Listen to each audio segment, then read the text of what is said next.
Jadi terima kasih kerana perhatian anda, dan pada malam ini kita bakal memberikan fokus membicarakan tentang keselamatan. Persoalan yang kita berikan sorotan pada malam ini adalah tentang Israel dan juga Palestin, dan hakikatnya ia merupakan suatu isu yang sudah lama kita perdebatkan, namun timbul dari semasa ke semasa disebabkan oleh persepsi dan juga disebabkan oleh mungkin kepentingan tertentu yang harus kita berikan, harus diluruskan kembali persepsi setepatnya di dalam mengolah, melihat dan memahami realiti antara Israel dan Palestin ini.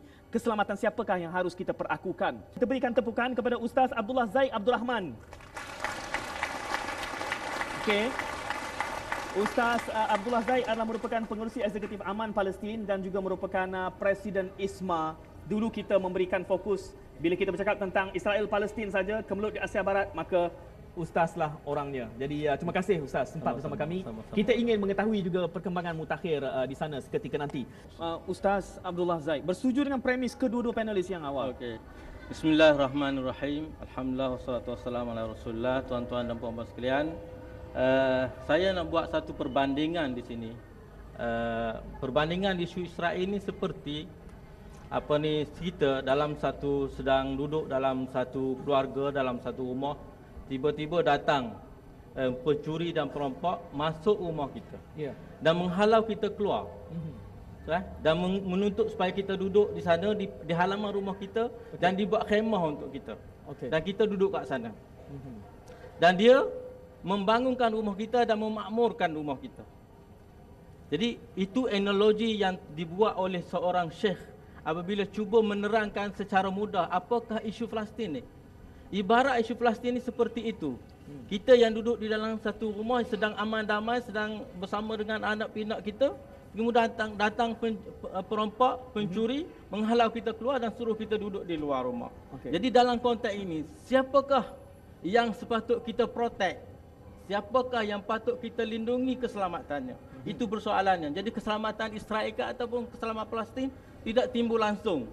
Tidak timbul langsung kerana apa yang patut dipelihara, apa yang patut diprotek, apa yang patut dilindungi ialah nasib orang yang terpaksa dianiaya, yang terpaksa duduk dan meninggalkan hak dia dan dirampas oleh orang lain. Artinya kita harus bersedia untuk hatta berbeza pandangan dengan sokongan yang diberikan oleh masyarakat Arab sendiri. Begitu Ustaz Abdullah. Kita kena tengok implikasi daripada kenyataan-kenyataan yang kita keluarkan bukan ringan. Sebenarnya kenyataan kita menyokong ataupun melindungi Israel ataupun Yahudi bermakna kita mengiktiraf penjajahan Israel terhadap bumi Palestin. Penjajahan yang semua diakui oleh kita dalam konteks orang Islam menganggap dia adalah suatu penjajahan haram. Tanah Palestin adalah milik mutlak orang Palestin. Tidak mungkin diubah, diolah menjadi milik orang Israel. Kenapa pula kita perlu meminta hak Palestin daripada Israel? Ini suatu keterbalikan, pemahaman yang tidak logik. Kan? Jadi implikasi daripada kenyataan yang seperti itu membawa kepada masalah-masalah yang lebih besar. Kenapa kita mengiktiraf Israel? Mengiktiraf Israel satu, mengiktiraf penjajahan Israel terhadap bumi Palestin dan menafikan hak rakyat Israel. Ini yang lebih besar lagi. Yang sebenarnya Israel sudah cukup dilindungi. Israel sudah cukup dilindungi. Israel dilindungi oleh Amerika, dilindungi oleh Eropah, dilindungi oleh semua kuasa barat. Di manakah perundangan yang melindungi hak rakyat Palestin? Apabila rakyat Palestin dibunuh, apabila rakyat Palestin diserang oleh Israel, contohnya pada Januari 2009, bagaimana jenayah perang yang dilakukan oleh Israel itu dapat kita tebus, dapat kita bawa dia kepada pengadilan antarabangsa. Kita tak dapat buat benda tu, walaupun cuba dilakukan oleh kumpulan-kumpulan lawyer peguam antarabangsa untuk membawa Israel yang telah melakukan berbagai bentuk jenayah perang, tapi tidak mampu kerana tidak ada protection untuk rakyat Palestin itu sendiri. Dan negara Palestin, milik rakyat Palestin, PLO, dan dia tidak satu badan yang mewakili rakyat Palestin, tidak diiktiraf di peringkat untuk mewakili negara Palestin di peringkat antarabangsa.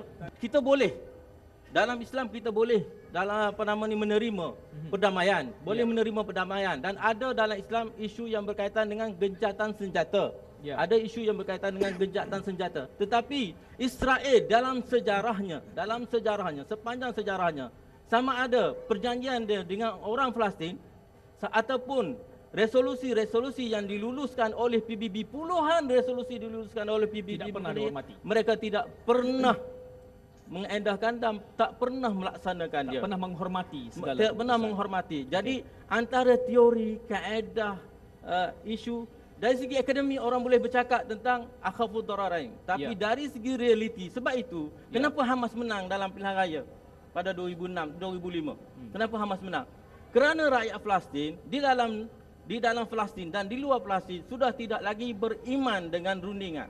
Ya. Sudah tidak percaya dengan rundingan. Mereka kata satu-satunya jalan untuk mendapatkan balik hak Palestin ialah dengan cara perjuangan Ya. dan penentangan. Oleh itu, rakyat Palestin tidak pernah mengiktiraf Israel. Tidak pernah mengiktiraf Israel. Ya. Ya, Ustaz Abdullah. Silakan. Apa nama ni, sebagaimana yang disebutkan tadi, tidak ada negara Palestin. Ya. Jadi dalam PBB tidak ada keanggotaan negara Palestin. Jadi negara Palestin tidak dilindungi oleh undang-undang antarabangsa. Okey.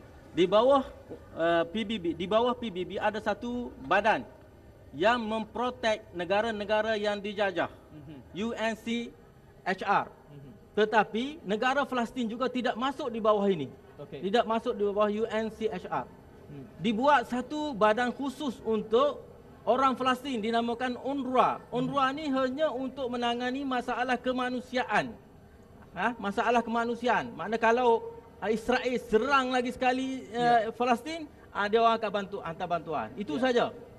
Adapun boleh tak Palestin menyerang balas, menentang, itu tak ada. Tak ada hak dalam undang-undang antarabangsa bagi pihak yang boleh memprotek Palestin, melindungi Palestin. Itu poin besar. Ya. Tidak ada undang-undang antarabangsa yang boleh melindungi Palestin. Kenapa kita nak protek Israel? Ya. Kita belum ada pemanggil, saya ingin beralih ke Facebook sebab secara spesifik dirujuk kepada aman Palestin di sini. Facebook Azimi Ali menyatakan bahawa kita tak guna dah bincang isu Palestin ni sebab tindakan dan bantuan dah lama dihulurkan seperti agensi disebutkan dalam Facebook. Azimi Ali kata dah ada aman Palestin. Kita dah bosan mendengar isu Palestin, yang penting sekarang ni adalah keberkesanan. Banyak berbincang tapi tak ada solusi. Kalau berani sangat, lebih kurang Azimi Ali kata kita pergi dan berjihad di sana, mati syahid. Aman Palestin. Sebenarnya tuan-tuan dan puan-puan sekalian, soal mati syahid, soal berjuang ini sebenarnya rakyat Palestin tidak memerlukan orang untuk berjuang.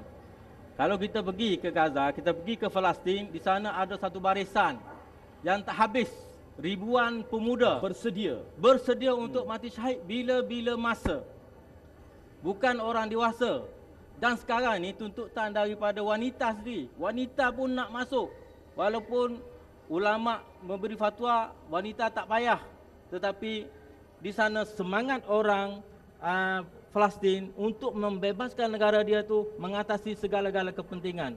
Mereka sanggup mengorbankan diri mereka dan segala apa yang mereka miliki. Jadi soal yang pertama, jawapan dia, kalau kata nak pergi nak berjuang tak payah.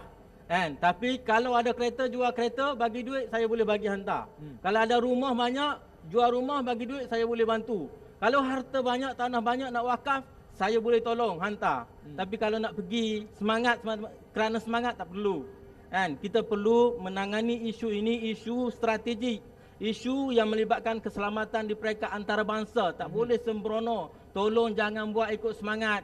Kena buat ikut peraturan, dengan buat ikut perancangan.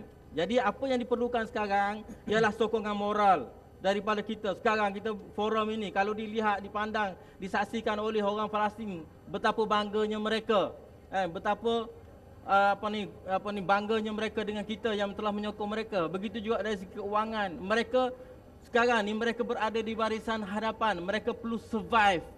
Tak perlu bagi senjata, tapi mereka nak survive, hidup.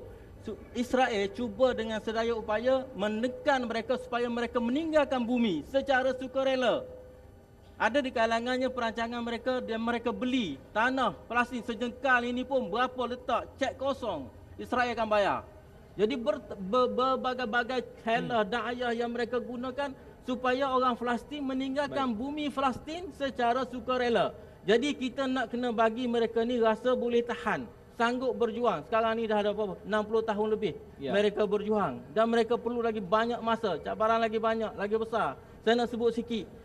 Apa yang sedang berlaku sekarang di Timur Tengah, pergolakan yang berlaku, sistem politik yang tidak stabil, juga menjejaskan bantuan kepada Palestin. Kalau sebelum ni Yaman menghantar miliar dolar setahun, Mesir menghantar miliar dolar setahun, Syria menghantar miliar dolar setahun. Sekarang ini mereka sudah hilang backup daripada belakang. Jadi masanya kita di Malaysia ni, kalau kita nak bantu, kita boleh beri sumbangan kita.